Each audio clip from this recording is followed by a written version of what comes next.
Hello everyone, मैं Poonam Chaturvedi food and family में फिर से हाजिर हूँ। आज मैं अपने एक अतीत का पन्ना आपसे शेयर करना चाहूँगी और मुझे बहुत ही आज मैं सोचती हूँ तो मुझे हंसी भी आती है और कहीं ना कहीं मैं खुद भी मोटिवेट होती हूँ।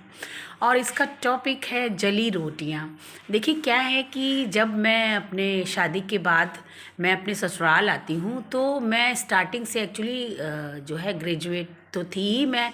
उसके बाद मैंने जो है एमए क्लासेस में एमए कर ही रही थी।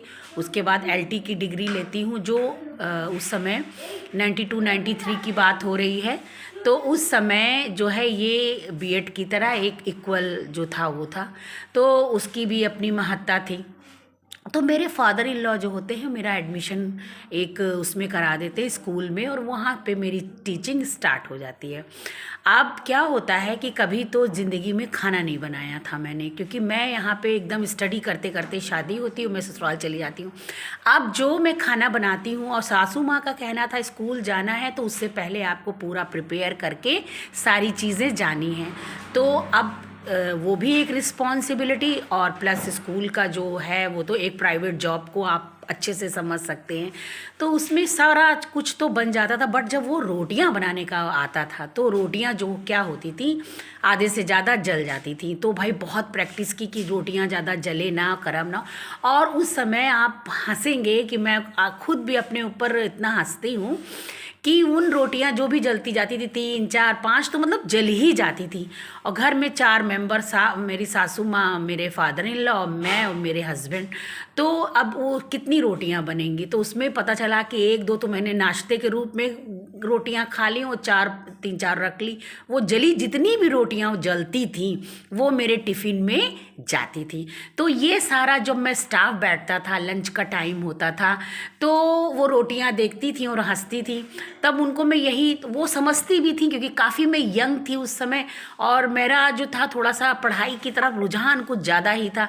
तो वो मैं तो इस तरह से जो है वो आज भी याद करती हूँ कि मैं इन सब चीज़ों से डीमोटिवेट नहीं हुई। मैंने फिर प्रैक्टिस की और वो चीज़ों पे फोकस किया। और आज तो वही मैं बताने की कोशिश करती हूँ कि उस समय जो एक हमारा 90s का जो दौर था उसमें आप अगर उन्होंने बोल दिया कि ये ऐसे बनना है तो ऐसे बनना है, ये चीज़ ऐसे होनी है होनी है।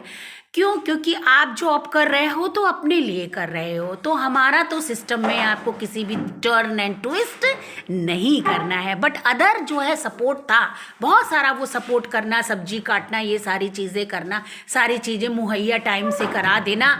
और प्राइवेट स्कूल तो आप समझ सकते हैं कि बिल्कुल हार्ड एंड फास्ट रूल, अगर आप 1 मिनट लेट तो लेट आपकी लेट भी लग रही है। तो कितने बजे उठना, 5 o'clock, चाहे वो जाड़ा हो चाहे गर्मी हो चाहे बरसात हो, 5 o'clock उठना है तो उठना है। तो उससे जो बहुत सारी चीज़ें मोटिवेट हुई, वो जो सुबह का मॉर्निंग में उठना और वो सारा चीज़ें प्रॉपर करना, और उसके बाद जो है वो रोटियां बनाना, और रोटियों पर भी मैंने फोकस किया। तो वही मैं बताने की कोशिश कर रहे हैं कि आप जो है कुछ भी लाइफ में अगर अचीव करना चाहते हैं, आप खाना बनाना नहीं जानती हैं, आप कुकिंग नहीं जानती हैं, या आप अपने को जो भी स्टडी आपकी वीक है तो आप अच्छा कर सकती हैं। कुछ भी आप अपने को अच्छे से अगर टाइम दे कोई भी चीज़ को तो उस चीज़ पे आपका जो है अचीवमेंट आपको मिलेगी, आपको सक्सेस मिलेगी। और जैसे मुझे मिली जली रोटियों से, तो कहीं ना कहीं हमारे स्टाफ ने मुझे मोटिवेट किया। हमारी सास और मेरी सासू माँ पता है क्या कहती थी?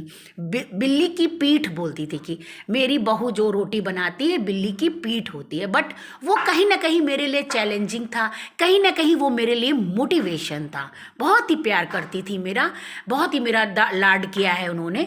तो मैं यही कहना चाहूँगी अगर ज़रा सा भी मेरा मोटिवेशन आपको अच्छा लगे तो प्लीज़ लाइक करिएगा, शेयर करिएगा, नए होंगे तो सब्सक्राइब करिएगा। फिर नए वीडियो में मिलेंगे। Okay, tata, bye bye.